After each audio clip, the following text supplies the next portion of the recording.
There are a few things that we need to have in place to ensure that an OSPF neighbourship adjacency comes up. The first is that OSPF neighbours must be in the same subnet and they also must be in the same area. If you have one device advertising its OSPF interface in area 0 and the other device advertising in area 1, they just won't form an adjacency. Next is the authentication. Now, authentication is the process of verifying the identity of the sender. And with Junos devices, OSPF authentication can come in one of three flavors: none, simple, or MD5. Now, the default is to have no authentication, but we can also configure the devices with a simple plain text password, where passwords will be sent plain text, or we can use a more secure MD5 hash algorithm. Then we have MTU mismatches that we saw earlier, so we won't cover them again here. We also saw in the previous video that stub area flags must match. If one device is configured as a stub area, the other device must also have the stub area flag configured for the neighbor adjacency to come up. Next up, we have the hello and dead timers. The hello interval specifies the length of time in seconds before the device sends a hello packet out of an interface, and this interval must be the same on all devices. The default is to send hello packets every 10 seconds on broadcast and point-to-point networks, and 30 seconds on non-broadcast multiple access NBMA networks. If you're enjoying the content, please consider subscribing, as 86% of viewers aren't currently subscribed. The dead interval specifies the length of time in seconds that the device waits before declaring that a neighbor is down, and by default this is 4 times the hello interval. And finally, we're going to take a look at summarization. This is going to be to minimize the number of advertisements that are flooded, and you can configure a device to summarize a range of IP addresses and send reachability information about these addresses in a single LSA. In the animation, we saw that there are 6 reasons why an OSPF neighborship won't come up. Now, I'm not going to go through in the same subnet because I find that obvious, so I apologize. But the other factors were, there's like area mismatch, there was authentication, the interfaces need to have the same MTU, stub flags need to be matching, and also there were hello and dead timers. And what I'm going to do, I'm going to use this diagram, and we will only use R1, R3 and R6, and the most of the configuration will be in terms of area 1. I have those 3 routers open, so we're going to start with router 1. What I will try to do, I will put all of the configuration mismatches and see if we can determine one by one how to solve them. Let's log in, edit, and if we jump onto edit protocols OSPF, do a show here. On this router, what I will do, we will add an area mismatch. So instead of area 1, I'll make it like area 12. We'll add some authentication. We'll change the interface MTU. We'll make sure it's not an NSSA area, which will interrupt the stub flag portion. And also we will change the hello and dead timers. So the first thing is to change the area. Delete area 1. Yeah. And set area 12.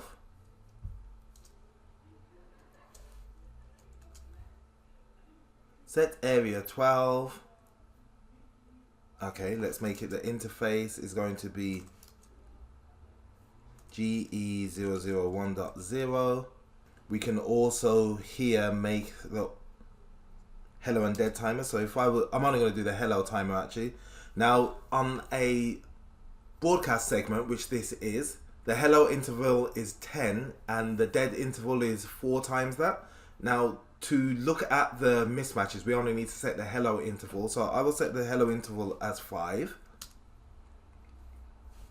Also under the interface, we will set some authentication. I will just set, there's 3 forms of authentication, so we could have none, which is the default, and then we could have simple, and then we could also have MD5. I will make it an MD5 password, so I need to do a key and a password string. authentication MD5, the first key it will use, and when it says key here, it's referring to a password. The password, I'll just make it password like this. So now it's using hello intervals of 5, area 12, and MD5 authentication. Also, the stub flags are mismatching because I've removed NSSA, or have I? Let's have a look. Yes, I've removed NSSA. The last part I will need is to go under the interface and change the MTU settings. Edit interface GE001.0 for the family iNet. We're going to set the MTU. Now we know that the standard MTU is 1500 or 1514 on the physical interface. So if I set the MTU as 1100, that's a definite mismatch. And now let's commit that. Look for show OSPF neighbors, and I wouldn't expect any neighborships because we've got a whole array of things that are wrong here. To test this, what I will do, there are 2 steps I will take. Now, the first step I will show you in a minute, but the second part I will set up trace options under OSPF. Now, trace options are like debugs on any other vendor. Oh, what is that? Edit protocols, OSPF. Set trace options file. We need a file where we're going. I'll just call it OSPF trace. And the second part we need to set the trace options flags. Now the flags that I will set are the error flag, a detailed output, and the event flags as a detailed output.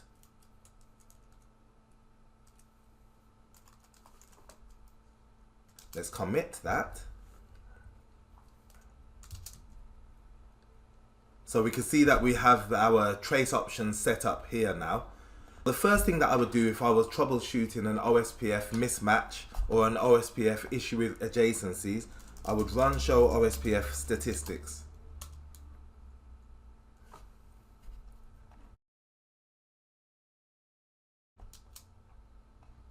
So we can see there are 11 area mismatches. Let's clear those statistics first. Run clear OSPF statistics. Let's run them again. And the reason I was doing that is because what I would expect to see, when these are all 0, this usually indicates that there's a problem with authentication. And also we see that there's area mismatches, but it doesn't give you any specific information. That's the first step. And the second step is now to look in the logs. Run show log OSPF trace. There's a lot of information here. And what we could do, we could drill down into that further. Match, mismatch. And see whatever mismatches we've got. We're seeing that there's an area mismatch from 10.1.13.3. It is sending us an area of 1, and we are configured as area 12. Now, the ways that we could get around this, we can either make R3 area 12, or we can revert our area to area 1, which is what I will do here.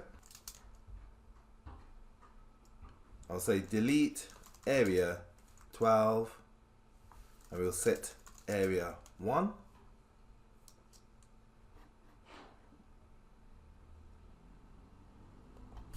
Right, okay. Let me just put a rollback on that.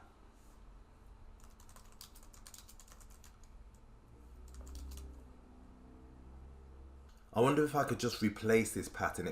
I might have to put all this configuration in again, but let's see if we can replace this. So replace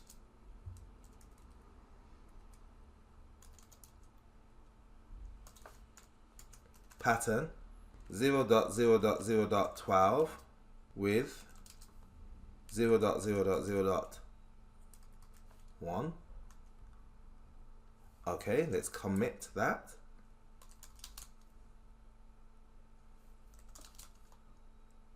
Excellent. So rather than having to add all of those parameters in again, I just done a replace pattern and replaced area 12 with area 1. Let's go back and look at our OSPF statistics.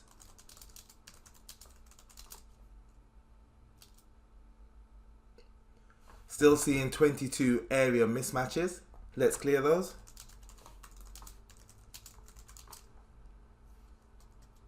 And look at it again. No errors now.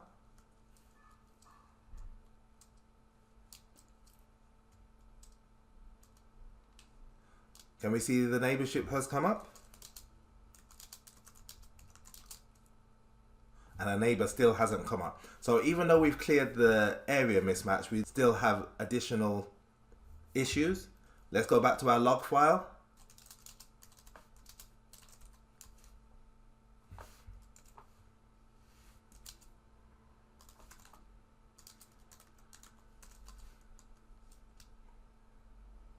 Let's go to the bottom, and now we see the second part where we're saying OSPF packet has been ignored because there's an authentication type mismatch, and it's saying that we're receiving 0 from 10.1.13.3, and what happens is none has a authentication type of 0, simple password has an authentication type of 1, and MD5 has an authentication type of 2.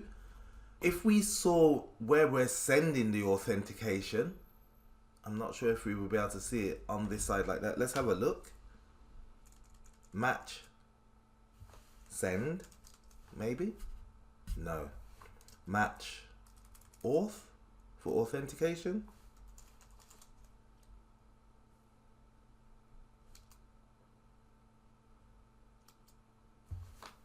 No, it doesn't tell us what it's sending, and that's because I didn't do the packet type in the trace options.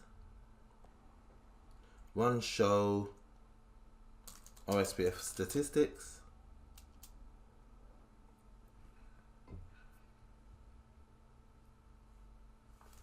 Set area 1 authentication.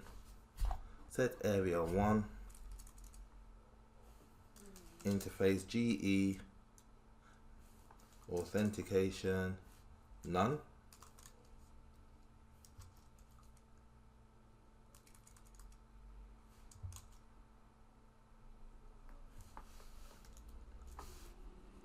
Let's just delete the authentication then for area 1. Let's commit that. Run show OSPF statistics. And now we see that the authentication has been resolved, and also that the area mismatch has been resolved. It's gone over to the hello interval mismatch. Let's look at our logs on R1.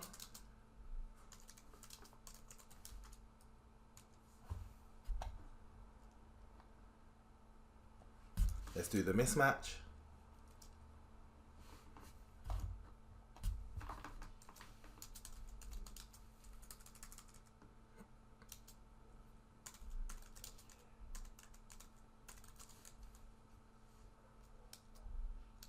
Let's go to the end.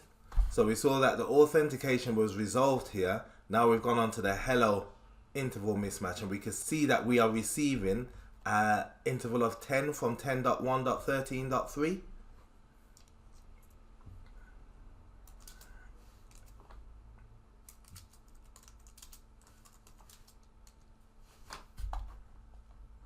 So if we just take this command, paste it in here. Okay, sorry. What I should have done is display set. Is it relative at the end? And I make that 10. And I commit. Run show OSPF statistics. 14 hello mismatches, but we're still seeing that nothing is coming through, so there's still an issue which is left. Let's look at the logs. Run show log OSPF match mismatch.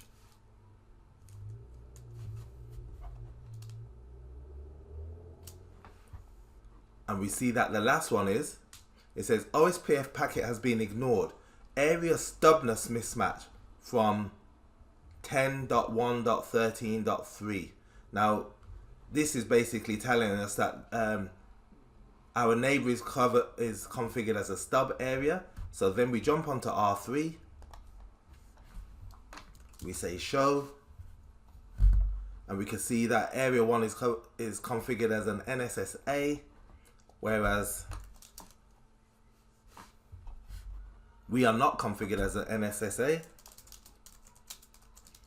So our neighborship is not coming up. So if we just say set area 1 NSSA and commit that,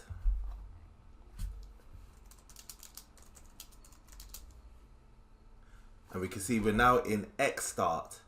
So I thought all of the issues were resolved, but if it's stuck in X start, we know that the X start indicates an MTU issue. So run clear OSPF statistics, run show OSPF statistics, and we see the last one, which is our MTU mismatch. So top edit interface GE001.0 for the family iNet. Delete MTU. Let's commit that. Run show OSPF statistics. We only have our MTU mismatches. Let's clear those statistics. Run it again. None. Run show OSPF neighbor. And our neighborships are up. Excellent. The last thing that I want to address in regards to OSPF is summarization.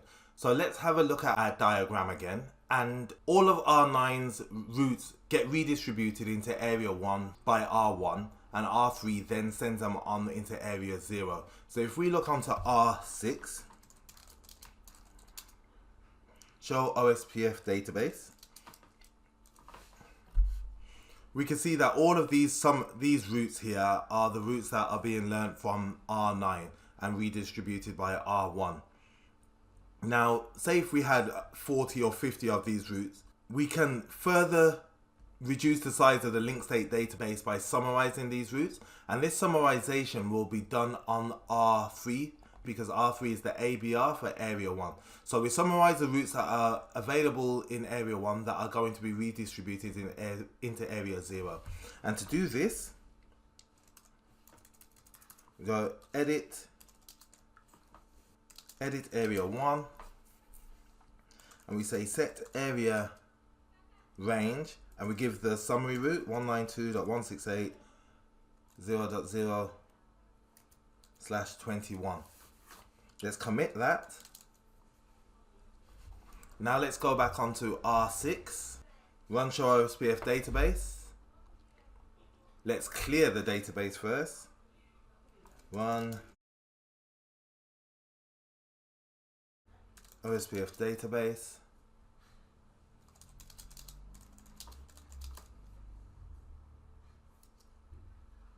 Okay, that's not working the way I expected it to.